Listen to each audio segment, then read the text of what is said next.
Hello mga kabro, andito tayo ngayon sa kitchen at tayo ay magluluto ng kaldereta mga kabro. Dito ang aking lulutuin mga kabrong kaldereta.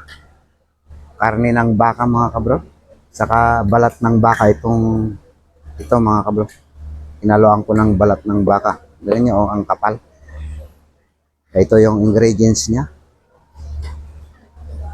Patatas, celery at saka carrots. May toyo pa tayo mga kabro, galing sa Cebu yan. Shout out sa mga taga Cebu. Bago natin iluto mga kabro, i-preprito muna natin yung patatas. Pinapainit ko yung mantika mga kabro. Yan. Mas masarap kasi pag naprito yung patatas at saka yung carrots bago iluto yung kaldereta mga kabro. Mas malasa.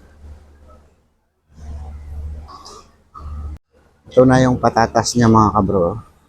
Hintayin lang natin na mag-brown konti saka natin hahanguin at isusunod naman natin yung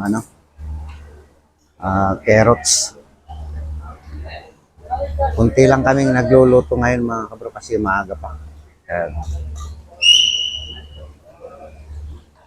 Wala pa yung iba. Pero mamaya mga alas 8, alas 9 yan, puno na itong kitchen namin mga kabro. Kaya inagahan kong pumunta dito sa kusina. Alas 6 ako nag-start. Alas 6 ng umaga mga kabro. Ito okay na ito mga kabro. Ngayon na natin yung patatas. Para may ilagay din yung carrots mga kabro.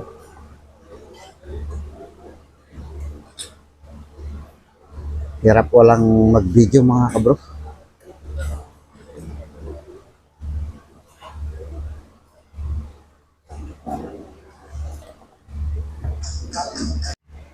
Ito naman ang aking carrots mga kabro. Susunod kong papritohin.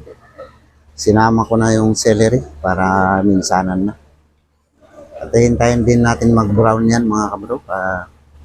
Saka natin hahanguin. Saka natin iluluto na yung ating kaldereta. Ito na mga kabro. Tapos na yung carrots natin na naprito. Hahanguin na natin mga kabro para mag-isa na yung kaldereta natin. Mayroon pa pala yung tuyo pala mga kabro. Sunod natin yung tuyo.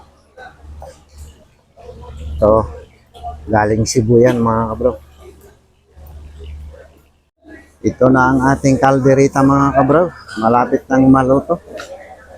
Ayan siya. Lulutuin ko na lang yung patatas niya mga kabro.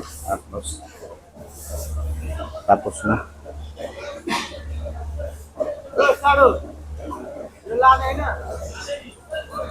Paldo na naman mga kabro. Di mas manti si Dakon.